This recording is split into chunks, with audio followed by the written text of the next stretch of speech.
एक एक पल की देरी बच्चे पर पड़ती है भारी, या तो जान पे बन आए या जीवन भर लाचारी।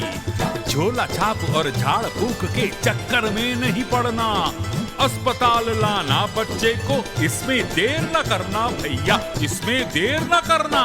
हाँ, बुखार में देरी पड़ेगी भारी, फौरन शुरू हो उपचार तो क्यों होगा दिमागी बुखार।